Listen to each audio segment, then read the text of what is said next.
Agent Arjun వచ్చారు, మీ ఆటకు పంతం తెచ్చారు.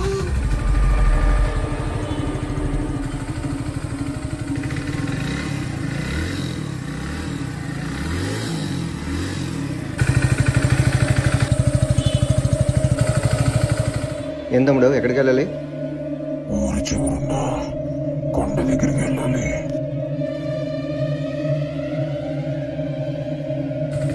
ఈ టైం ఇప్పుడు ఏంటి? సినిమాకి వెళ్ళావేంటి? నిన్నేరా అడుగుతుంది, మాట్లాడవేంటి?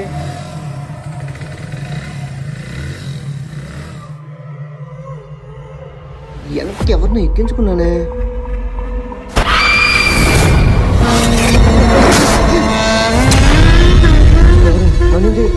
ఎవరు నన్నేం చేయదు.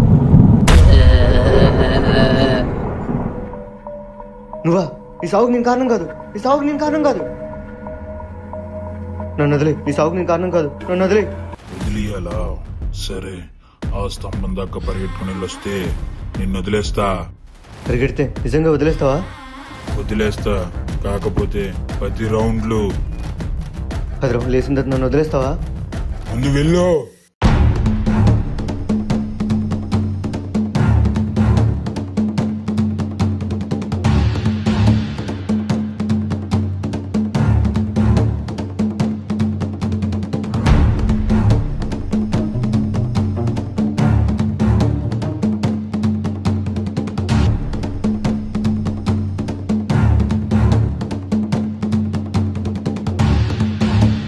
सर्वधर्म परित्यज्य मह्यहं सर्वं भजे हंतुदं सर्वपापेतो मोक्षं मा शुचे. మాత్రం పరిగెట్టలేనప్పుడు పరిగెట్టలేనోడికి కాలు ఎందుకురా?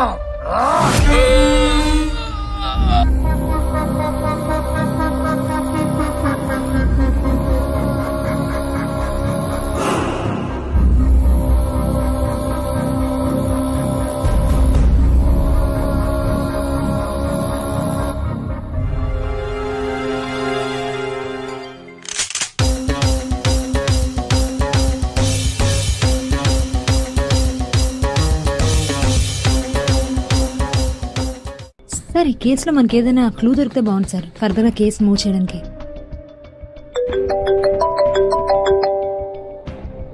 Hello hello madam, SIT office నుంచి మాట్లాడుతున్నాను. సార్ చెప్పండి. ఇంకో గవర్నమెంట్ అఫీషియల్ మర్డర్ జరిగింది, అది కూడా మనమే హ్యాండిల్ చేయాలి. చనిపోయింది ఎవరో కాదు, కానిస్టేబుల్. వాట్? ఈ విషయం అర్జున్ సార్కి ఇన్ఫార్మ్ చేయండి. ఓకే సార్, నేను చెప్తాను. సార్, ఇంకో మర్డర్ జరిగింది సార్. వాట్? ఎక్కడ? ఇప్పుడు చనిపోయింది కూడా గవర్నమెంట్ అఫీషియల్ సార్, అది constable. Okay officers, let's go. Yes sir.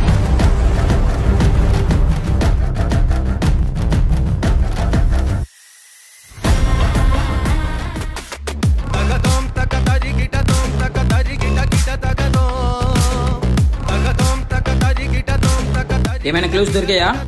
ఇప్పుడే వచ్చాం సార్. ఈ కేసు మీ వరకు వచ్చిందని తెలిసి మేము ఇంక ఇన్వెస్టిగేషన్ స్టార్ట్ చేయలేదు. డాక్టర్ సెర్చ్ చేయి. మీరు క్లూస్ అనుకున్నా, మీరు వెళ్ళిపోవచ్చు.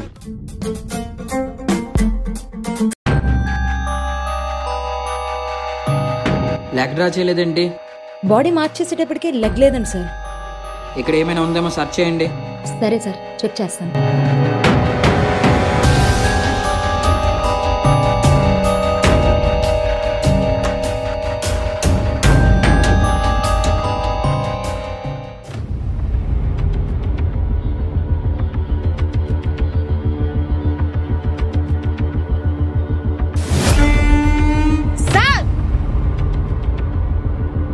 పరిగెత్తలేనోడికి కాల్ ఎందుకు? సార్, ఫస్ట్ కేసులో జరిగినట్టే ఇక్కడ కూడా జరిగినట్టుంది సార్. అంటే సేమ్ ప్యాటర్న్లో మర్డర్ జరిగిందంటారా? సార్, ఫస్ట్ కేసులో గుండె తీసుకెళ్ళిపోయాడు, ఈ కేసులో కాలు తీసుకెళ్ళిపోయాడు. అంటే హంతకుడు ఒకడే ఉంటారా sir? Sir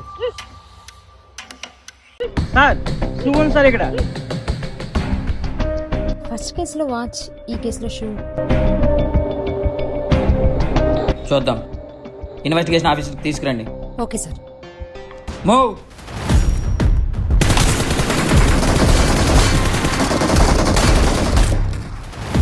Priya, any clues on the second case? Yes sir, shoe size చూస్తే 9, ఫుట్ లెంత్ అండ్ వెయిట్ ని చూస్తే it's linking to a 25 years man sir. Watch చూసినా సరే 20 సంవత్సరాల కుర్రోడే, షూస్ చూసినా సరే 20 సంవత్సరాల కుర్రోడే. ఈ రెండు మాటలకి ఏమైనా సంబంధం అంటారా లేదంటే చేసింది ఒకలేనంటారా?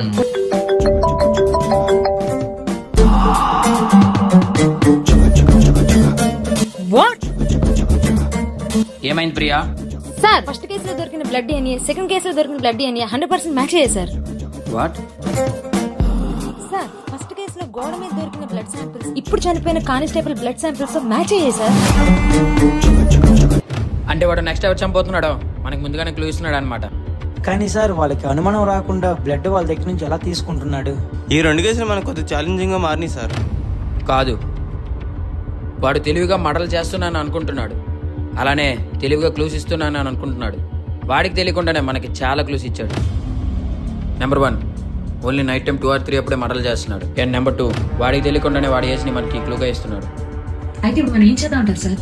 Send this message all police stations. రాత్రి 20 సంవత్సరాల కుర్రాడు ఎవడైనా 2 నుంచి 3 టైంలో తిరిగితే వాడు ప్రతి ఒక్క డీటెయిల్స్ నా టేబుల్ మీద ఉండాలి. అండ్ అలానే ప్రతి సీసీ కెమెరా కూడా వర్కింగ్ లో ఉండాలి. Okay sir, I will try. ఇప్పుడు వారు జరిగింది 2 government official murders. So next murder కూడా గవర్నమెంట్ అఫీషియల్ అయ్యి ఉండొచ్చు. Be alert. కానీ గవర్నమెంట్ అఫీషియల్స్ చాలా మంది ఉన్నారు, కానీ అందులో ఎవరిని చంపుతుందో మనకు ఎలా తెలుసు సార్? ప్రతి ఒక్క గవర్నమెంట్ డీటెయిల్స్ మన వెబ్సైట్ లో ఉంటాయి.